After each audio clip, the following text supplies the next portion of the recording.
365 X Macro, or well, what I ended up doing to it. This started off as a 365 XL.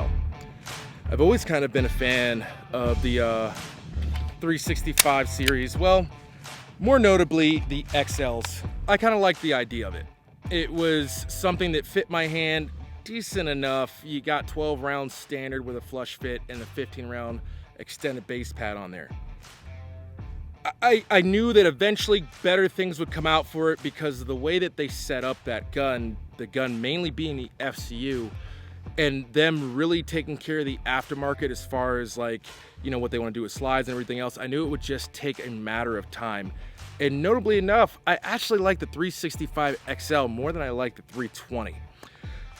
Then companies like Mischief Machine started coming out with grip modules, you know, the aluminum grip module and everything else.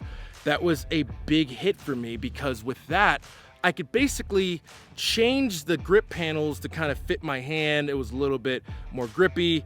Not to mention the biggest part for me was the fact that I was going from polymer to aluminum. So, I mean, you got a little bit more density there. The trigger felt different in there. There was a lot less flex.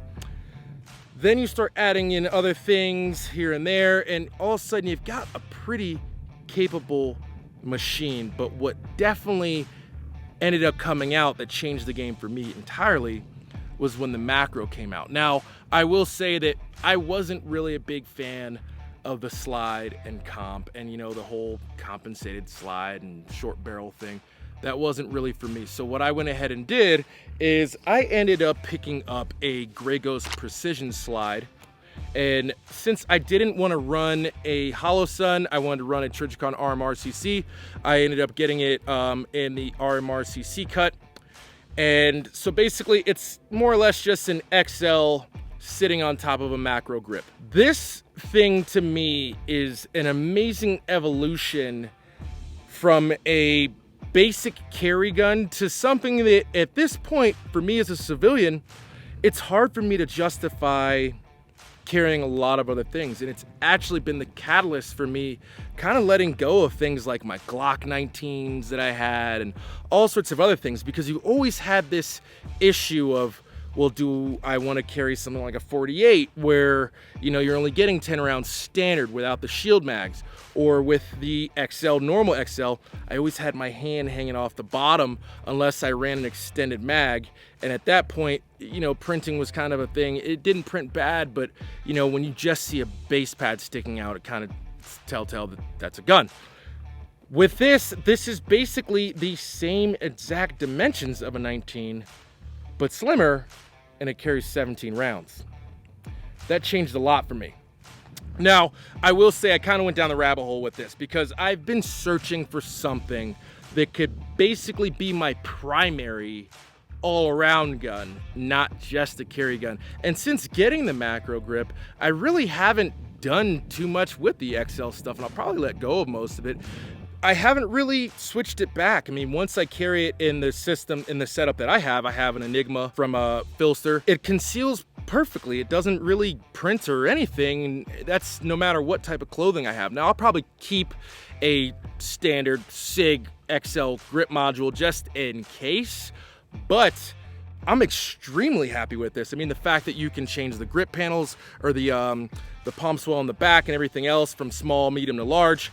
And I mean, everything just kind of fits great. Now, I have definitely done some upgrades to mine. So I have a tactical dev trigger.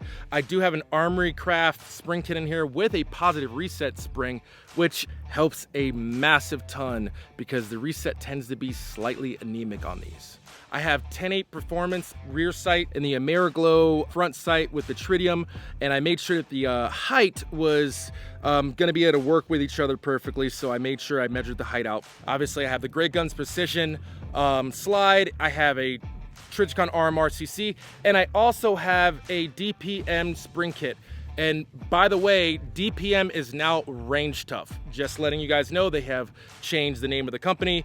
After doing all that stuff, this honestly performs better than my 19s. Now, granted, I've done a few things to it here and there, but the whole point I was trying to get to and the whole objective with this was to kind of get a system that I could run as fast as possible and controllable as possible in a pretty decent size and form factor, which this really hits that out of the park. I'll be honest, for me personally, I feel like the 365 is the best handgun that Sig has come out with in a long time. It's got a low bore axis, it's slim, it's lightweight, it's modular, you can do a ton of stuff to it. I am all about this. Now, I will say there were some parts that I did try to make work with this. I did have a Parker Mountain Machine comp. To date, I can't get that thing to run reliably. That's nothing on Parker Mountain Machine. I will 100% say that all the other comps I've gotten from Parker Mountain Machine have worked. This thing runs flat, and I will honestly say that it runs flatter and I can run it faster than my Glock 19s, and some of those Glock 19s I've done a significant bit of work to. And that's really what I was trying to accomplish with all this, because at the end of the day, for me personally, how I feel 9mm comes into like its full use and capabilities is basically being able to put as many rounds on target as fast as possible. So like, you know, as small of a group as you can, as fast as possible and as reliably as possible is honestly, for me personally, where 9mm makes sense. Anything outside of that, no matter how much you increase the barrel length and everything else, at the end of the day, it's still 9mm. And with current technology, with rounds and ammunition, I feel like the arguments are getting smaller and smaller.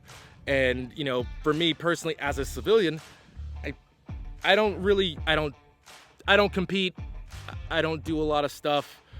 So this being a 3.7-inch barrel and in this form factor and everything else, I don't really see myself needing much more in any realistic scenario. In any scenario where I'd need a 9mm handgun, this should do the trick, because it's not going to really matter if I extend the barrel or whatnot. It's just 9mm's a 9mm. If there's one thing I will gripe about on this, a lot of the Sig barrels come with an LCI, a loaded chamber indicator. I'm not a fan. Most people do press checks. I can do a press check real quick with one hand, and a lot of gas will come up from that and fog up your optic window. So I'm not a big fan of that. Another thing is, so I am actually a fan of thumb safeties on this, because I like to play around with triggers, and I like there to just be some sort of other safety that, you know, when I'm holstering, reholstering, whatnot, it just doesn't, you know, happen to fucking go bang on me. I would love to see an aftermarket company come out with, one, a thumb safety that is not MIMS, and two, a little bit extended, because not only would you have something to have a touch point on and to dig down on with your thumb, but at the same time, you would have something that is a lot easier to get on and off. It would be nice to see them come out with like maybe a tungsten infused grip module or something of that liking. And like I said, you know, maybe an extended thumb safety. I mean, I just dig them. I like being able to have some sort of touch point on the back of the gun. But other than that, I mean, it's really kind of evolved into its own thing. I mean, ironically enough, before I had a XL module, and then I had the Wilson module, which, you know, to each their own. It really didn't work that well for me. I didn't really dig it that much, but it was better than, you know, what was available at the time. I loved the Mischief Machine module. So for me, guys, I'm just gonna be honest, like, this has done a significant bit. I mean, and at this point, this is the only thing I carry, and I carry this every day in every scenario that I'd carry. I mean, you know, I'm not gonna carry 2011s anymore. I'm not gonna do that. I mean, what's the point? This has just as many rounds. It's lighter, and at this point, I'm getting close to a point where this is shooting extremely smooth. It's kind of one of those things. It's 17 rounds in such a small form factor, and it conceals great. It's kind of eliminated all the reasons for me to carry anything else. So I've just kind of put my attention completely on this as far as like, how good can I make it run? And I gotta give kudos to Sig, because I ain't no shill at all. This, you guys really did it right with this macro. I mean, obviously I got rid of the slide and barrel combo, which is whatever, but you guys really knocked it out of the park with this one. And for anyone that's looking for a carry solution that is gonna really perform, but probably also help you make some decisions on things to get rid of, I would definitely check out a macro. If you don't want the slide and barrel combination that comes with it, you can always pick one up from Sig, and at that point, just mix and match. One thing I will tell you is have a clear objective set before you get it. And that way, when you get it, you can already kind of know what you're gonna do with it. I'm extremely happy with how this turned out, and it's really done a great job of filling a bunch of roles while being what was primarily designed to be a concealed carry solution. But this is really just kind of taken over my whole carry rotation at this point. You know, I would not carry this on duty if any of you guys are thinking about doing it. This isn't a duty gun, but it is a very, very nice carry solution for what it is. If you're on the fence about picking one up, I would definitely check one out. I wouldn't hesitate at all. Like I said, you can always switch out the barrels and slides. There's plenty of aftermarket for them, but I mean, I don't think you'll be upset with what you get. All right, guys, that's gonna wrap things up for today.